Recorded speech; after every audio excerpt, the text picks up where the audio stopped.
Ano yung aabangan natin kay Casimiro? Marami. Baka next fight, Naoya Inoue na.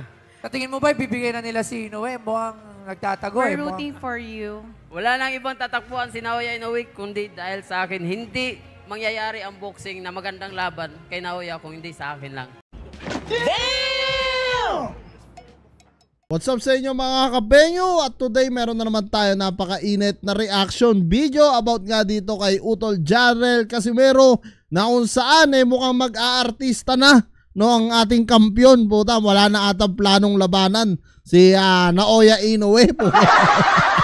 Dahil iwas ng iwas etong si Naoya Inoue mukhang magiging magiging artista o co-host na ni Boss Toyo etong si Utol Jarrell Casimero dito sa Bigayan na with Boss Toyo, no? Syempre kasama walang iba etong si Aba Mendez, no? At sinasabi nga dito ni Utol Jarrell Casimero na goodbye ng araw Ivana Alawi, no? At parang may pumasok na bago na si Aba Mendez.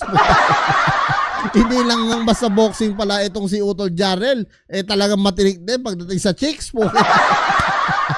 At tara mga kapenyo, wag na natin patagalin at sabay-sabay nga natin panoorin dito nga kay Boss Toyo etong ang bago niyang show dito kasama si Utol Cuadro Alas. Bago Wait yan. lang, ano yun Pero, pa? Ano yun? Ano Bago yun? yan. May papakilala ako. Sino yan? Ayun, Sino oh. yan? Parang lakas ng aura. Na-excite na ako, na-excite na ako. 3 times world champion. Oy, 3 talaga? times ha? Kakatapos lang kanya ng sensational fight na 1 round knockout. Oo, Ay, Japan. matindi Sino yan. kaya Sino yan kaya ate? ito? Sino yan? Isang legit na kagenggeng. Legit yan? Legit yan ba? Kagengeng talaga. Legit Naku, yan. bago Legit pa na genggeng yan. Talaga matagal ng kagenggeng yan. So Sa wala dalawa na, makilala yan pa. paligoy-ligoy pa. Tatawagin natin syempre ang aking kaibigan, ang aking kapatid at kagenggeng. Walang iba, kundi ang 3-time World Division Champion, John Cuadro. Dahil sabi ko yung nickname Jarrell Cuadro Alas at ang angas ng Pinas, Yeah. Casimiro! Ayun, no? Bossy! Mag-aartista Bossy! na. Ayan, nakita natin. Siyempre, ang angas ng Pinas, ang Cuadro Alas, walang iba kundi si John Riel Casimiro. Papa, halika rito, halika Ang rito. bongga. Kamusta ka naman? Idol Kamusta? yan. Ayos lang naman, Papa. Ano naman ang pakiramdam ngayon na medyo, siyempre, relax na relax. Puta, matindi talaga si Utol Cuadro Alas ha. Artista na puta. After ng Battle of YouTuber, ngayon nandito naman sa show neto ni Boss Toyo. Ka na ngayon, di ba? Nagbawi-bawi ka na. Kamusta naman ang ginagawa mo? Paano mo inuubos yung pera mo ngayon? Congratulations, by the way. Kamusta Ayun, ka pa ng aba, laro ibang niya? malagkit ang tingin kay Aba Mendez ha. ha. Baka hindi pa ubos, pwede pa niya tayong bigyan. Oo. Yeah. Baka meron pa Hindi, kuya. kamusta? After the fight, nandyan, napatunayan mo.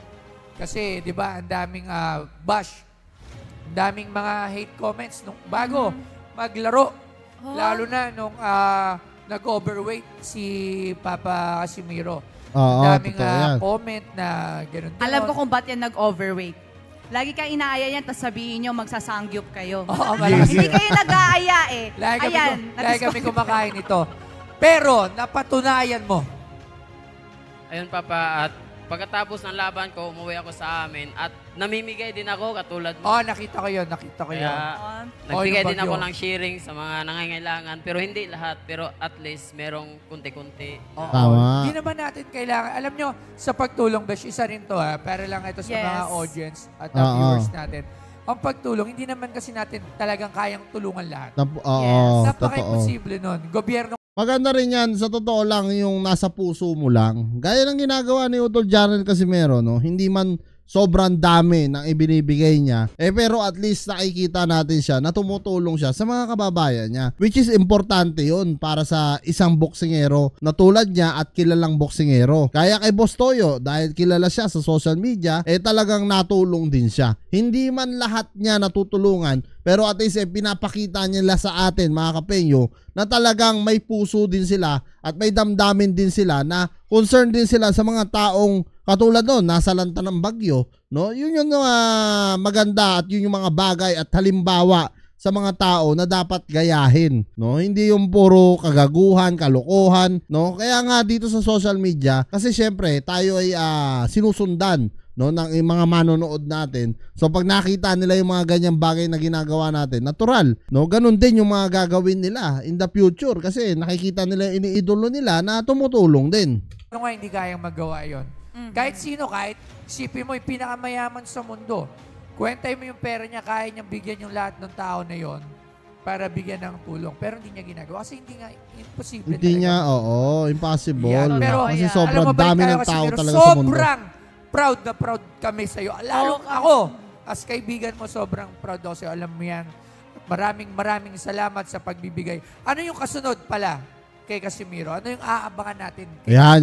Ito yung magandang, ito yung magandang katanungan ni Boss Toyo dito kay Cuadro Alas at maririnig natin ngayon kung ano ba yung susunod, no, na plano ng isang Cuadro Alas. Kami, baka next fight, Naoya Inoue na.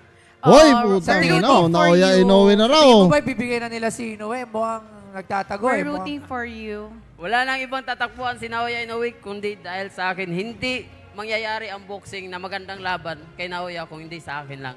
Oo po, tatama nga naman, no? Hindi talaga magiging maganda o sulit ang laban ni Naoya Inoue hanggat hindi niya nilalabanan si Cuadro Alas, which is real talk naman talaga mga kapenyo. Totoo naman talaga, no, na lahat tayong mga Pilipino or kahit siguro yung mga Hapon, no, gusto nila talagang mapanood ang Naoya Inoue versus Cuadro Alas. Yan talaga yung inaabangan talaga ng karamihan. Even though na wala ng belt si Utol Jarrell Casimero, hanggang ngayon usap-usapan pa rin yan since pandemic, no? Talagang usapan pa rin ang Naoya Inoue versus Jarrell Casimero. At sana nga talaga, no, matuloy at makausap, no, ni Senator Chavit Simpson na mapaglaban na, no, at matuloy na, hindi yung pagdating pa ng ilang panahon na tumanda na sila, paano pa, uugod-ugod na.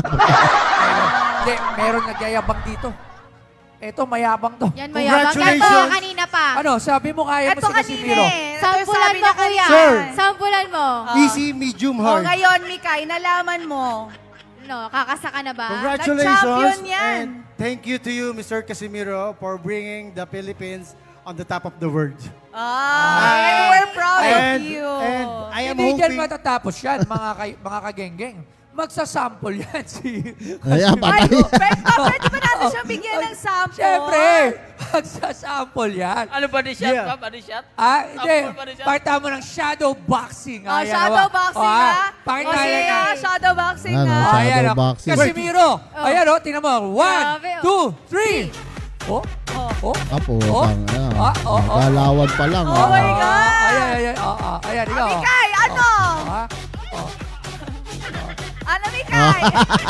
diba? So, Putang ina, pag binigyan ka ni Casimero, ewan ko na lang kung saan ka pupulutin. maraming salamat sa iyo, Thank Casimiro. you. Huwag na huwag kang aalis. Thank you. Dahil mamaya kailangan ka pa namin. Meron kaming part ng program na kailangan ka namin mamaya.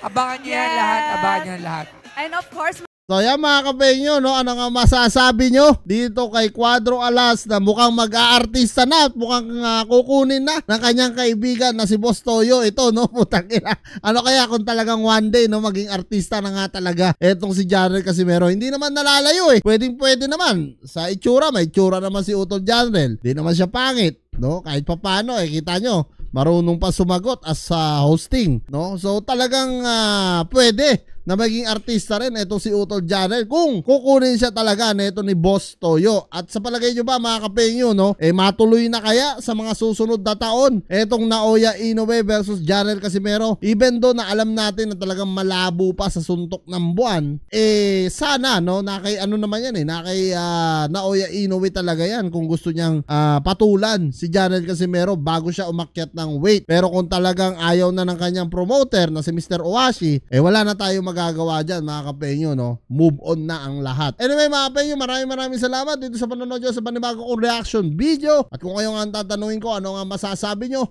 dito sa pagpunta neto ni Quadro Alas kay Boss Toyo. Comment nyo na lang down below lahat ng mga opinion nyo mga kapenyo at lahat po yan mabasa ko. Maraming salamat mga penyo at kita-kita tayo sa susunod kong reaction videos.